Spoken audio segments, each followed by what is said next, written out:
Good morning, everyone. SBG Active Aussie here. Friday morning. It's about 11:30 a.m. Beautiful, warm, sunny day. Yesterday, I made a video, and I mentioned that I would make another video today regarding a bloke I knew when I was living and working in China back in 2013, 2014. And I lived in Hong Kong and China for quite a long time, until 2016, but these events occurred in the period 2013 to 2014. I mostly worked at universities when I was in China because I would get a free flat and the gas and electricity was paid for. So that was a pretty good deal, but a lot of guys would work at private schools. They used to be called training centres. So you had a lot of these private schools like English First, New Dynamic, Linguaphone. I think quite a few of them have gone bankrupt now because that's quite a few years ago. I know a lot of them did end up going bankrupt, and I'm not really up with what's been happening in China since about 2017, 2018. But anyway, I knew a young guy from Canada called Matt. I won't be using any surnames here. And he was 33, so that's still pretty young. Anyway, he had been working in the tourism and hospitality sector back in Canada, and he came over to China and to southern China, and he worked in the ESL business at private schools. And one of the first mistakes he made was that he did not have any external source of income, so he had no sort of multiple income streams like rental properties or anything like that. All he had was his teaching income. He was relying on his employer and his salary from his teaching. So that's one of the first mistakes that he made. And he used to go to a restaurant, bar and cafe that I used to also go to 2 or 3 times a week, and a lot of Chinese women would come to this cafe, restaurant, bar because they knew that a lot of foreigners used to go there, and they thought maybe they can snag a boyfriend or a husband if they hang out at this place. And this dude, Matthew, he met a younger, very attractive Chinese woman. She was 26 years old, and they hit it off pretty well. And he was also a fairly good-looking bloke, so there was like mutual physical attraction there. But anyway, they were getting on very well, getting on like a house on fire. They became girlfriend and boyfriend. Eventually, they became engaged after several months, and they ended up getting married. And at first, everything is going well.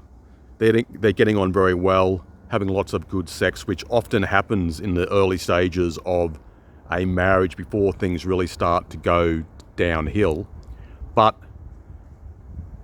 this guy, Matt, and his new wife, they were both teachers, and I think he was earning about 7,000 or 8,000 renminbi per month, and she was making about 5,000 or 6,000, which was not a bad salary back then. That was a middle class type of salary in China, but still not really enough if you want to buy a brand new apartment and pay off a mortgage. And Because they were both renting, Matt's wife asked him, well, actually told him that, okay, now we're married, you need to buy an apartment and buy a new car.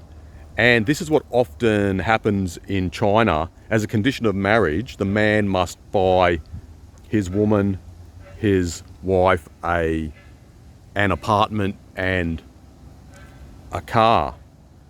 So Matt was working 6 days a week at the time, including on Saturdays, because at the private schools, at those training centres, it used to often be a 6-day week. So on Saturdays, he would be working from about 9 a.m. till 4:30 p.m. So they ended up buying an apartment in Nanning, which he could not really afford. They ended up struggling to make the repayments. And then after a while, she says to him, oh, I think you need to get another part-time job. So remember, this guy is already working 6 days a week. So he got another part-time job. Then he's working on Thursday and Friday nights and on Saturday nights as well. So he's got a full-time job and he also has a part-time job. Then a bit after that, Matt's wife became pregnant. And then it's like, oh, we have a baby now. You really need to earn more money. She's not doing anything to earn more money. All of the responsibility was placed upon him. And she just still had her regular teaching job, which she quit after she became pregnant. But now this Canadian dude, Matt, is working basically 7 days a week and including at night, and all he is doing is working because he had no choice, because he had no savings, he had no external income from back in Canada, and now his wife is not working. And I didn't really know him that well, but I worked with several people who knew him and worked with him. And one night, this Scottish teacher who I knew, Nigel, from Glasgow, I think, he was at a small bar I used to go to occasionally, and I start chatting to him and he says, oh, poor old Matt's in a really bad situation. He's just become a slave and a workhorse, and he's starting to suffer depression. I'm a bit worried about him. And I found out later he was having suicidal thoughts about self-deletion, because the life he had at first that was working out pretty fine, his early married life, had turned into quite a nightmare because of financial pressure. And it's not just pressure from the woman, it's pressure from her family as well. And any guys listening to this who've lived in Asia, worked in Asia, had a Chinese girlfriend or any Asian girlfriend or wife would know about this. The family will often put pressure on the daughter to make the husband earn more money. They will tell you directly that you need to be earning more, you need to be doing this, you need to be doing that. And this leads to an enormous amount of pressure, an enormous amount of stress. And I've come across this situation many, many times. So I don't really know what happened to Matt because I left China in 2016, but I hope he was okay. I hope he did not self-delete. But I've criticised single mothers on this channel quite a few times and warned guys about getting involved with single mothers. But this bloke Matt would actually have been better off if he had married a well-off, financially secure Chinese widow, Chinese single mum who was about 39 or 40, at least he wouldn't have had all of the financial pressure. So some Chinese gals in their late 30s, early 40s have their own business. They might be divorced, but they had businesses before they were divorced. Often in China, the woman will have her own business and the man will have his own business. So they try and keep it separate. So some of these older Chinese women who are either married or unmarried are quite successful. They have several businesses. They don't need men's money. But that was not the type of woman that Matt had married.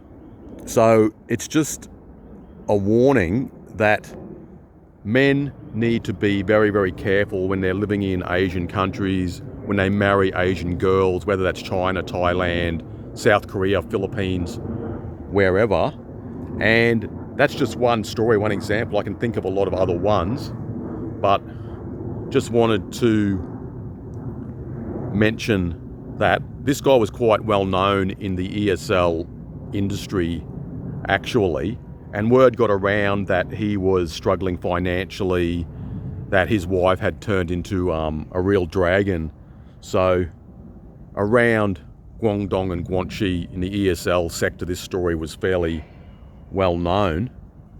But I'm just making this video as a warning to men who think Asian gals are a type of unicorn.